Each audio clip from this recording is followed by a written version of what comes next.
vous arrivez, et c'est trancher. quand même un talent, ça, d'arriver à apaiser les conflits. C'est-à-dire, par Mmh. exemple, si vous êtes, je dis n'importe quoi, une réunion de parents d'élèves où tout le monde se crie dessus, vous allez arriver à calmer les choses. C'est vrai que, alors, je ne sais pas si c'est un talent. Après, on recherche toujours l'objectif commun partagé. La base de la négociation, c'est le conflit. C'est-à-dire le désaccord exprimé. Si vous n'avez personne en face de vous qui vous dit non, Ouais. pas besoin de négocier. Ouais, bah oui. Vous lui expliquez quelque chose, il vous dit ok, c'est bon, je l'achète, et c'est de la vente. Négocier, c'est quand l'autre vous dit non, ou quand l'autre exprime un avis contraire. Et là, il y a deux positions. La première, il est d'accord pour vous écouter, on est assertif, on défend nos positions en écoutant celle de l'autre, ou alors il est agressif, il vous dit c'est comme ça, c'est pas autrement, et là, c'est plus de la négociation.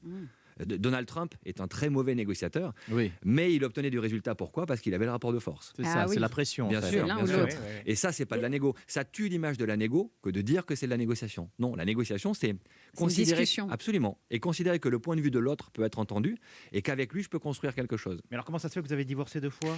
Parce qu'à un moment donné, il n'y a plus d'objectif commun Ouais. entre les deux conjoints et il faut C'est ça arriver à ce c'est ça, les constat. 4% d'échec On alors. peut s'entendre sur un désaccord. D'accord. Vous parlez d'objectifs communs, justement. Comment on le détermine, cet objectif commun?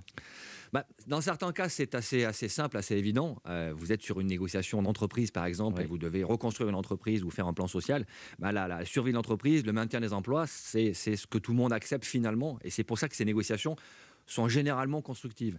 Vous avez d'autres négociations où l'une des deux parties ne veut pas entendre le point de vue de l'autre et ce n'est pas de la vraie négo. Donc on va tenter un objectif commun, on va l'essayer. Tiens, je prends l'exemple des médecins et des patients. D'accord. Je travaille pas mal avec des médecins sur la formation à la relation médecin-patient. Comment vous arrivez à amener un patient qui ne veut pas prendre le traitement Ah oui. à accepter finalement de prendre ce qu'on lui donne. Et souvent, quand je pose la question aux médecins, pourquoi les patients viennent vous voir? Les médecins me disent parce qu'ils veulent qu'on les guérisse. Ouais. Quand on pose la question au patient, 8 fois sur 10, le patient vous dit « je vais voir le médecin parce que je suis malade ». C'est pas du tout la même chose. Eh oui. Il n'y a pas de positionnement collectif. Et une fois que le patient a compris que oui, ça va être compliqué, oui, les médicaments vont avoir des effets secondaires, oui, ça va être contraignant, oui, on lui demande de changer sa façon de bouger, de faire du sport, mais ça va amener un intérêt et ça va le guérir de sa pathologie ou améliorer les symptômes, ça change complètement l'engagement du patient. Ah, c'est Et oui,